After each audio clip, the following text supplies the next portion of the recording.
Our tomorrows, Ariel Reynes, contestant number 4. Now that we live in a world of uncertainty and the rise of evils, no one knows what will happen next. Hey, have you checked or reparked your cars? Honorable Board of Judges, fellow Toastmasters, good afternoon. As you listen to me, please check your pulse. One night, my mom arrived home from work with bruises on her face, arms and legs, while crying and slightly trembling. With her shrill but tired voice, she told us that the jeepney she was riding that morning was overspeeding. Suddenly, they heard a deafening explosion. Boom! One of the front tires exploded. That made everyone scream. Surprisingly, it didn't include the driver. The jeepney seemed to have been hurled in the air and turned over. My mom couldn't imagine how many times it turned, as she couldn't open her eyes, as she was bumping and spinning all over with other passengers. And she was hurting. She thought it was perpetual. She thought it was her end.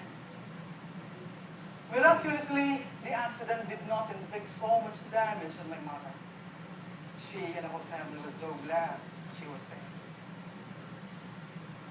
On September 2010, when my wife was 8 months pregnant, she was held up inside the payment center. When she told me this story, I blurted out in Bicolano accent just to lighten her emotion. That's terrible. You must have been afraid for your life and her babies. But 4 months later, January 7 to be exact, 7 days after I received the text messages that read, Happy New Year! Best wishes! Cheers for 2011! I had my own share of experience. I was held up inside an FX while it was cruising the Quiapo Bridge around 5:50 a.m. It was dreadful, as a knife was threatening to slit my neck. When I shared this to my wife, she echoed in Ilongga accent, That was terrible. You must have been afraid for your life. My wife's, my mom's, and my experience are a proof that we live in the world of uncertainty. To live in is okay. But what is important in what happened to us taught me a lot of lessons. First, I've realized that accident or danger is indeed inevitable. No one knows when and where it strikes. Had I known that I would be held up in FX, I could have ridden in taxi instead. But I might be chagrined to know that the taxi driver is also a holdover. Who would have known that there would be hostage taking in the tourist bus in Luneta? Or there would be explosions all over Metro Manila, or other parts of the Philippines and of the world. Who would have known among us about what's happening in Libya this time?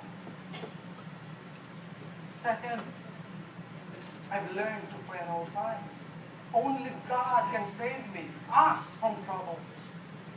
I understand most of the time I'm so hooked up with my busy schedule and that I'm so confident that He's always with me. And so I don't talk to Him anymore, or simply forget Him.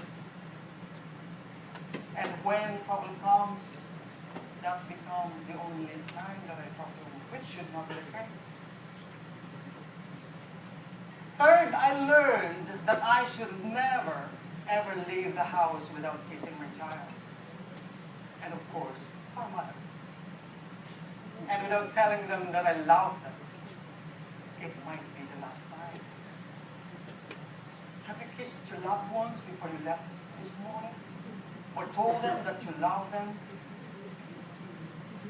Fellow Toastmasters, no one among us knows what is going to happen next, nor the reasons for it.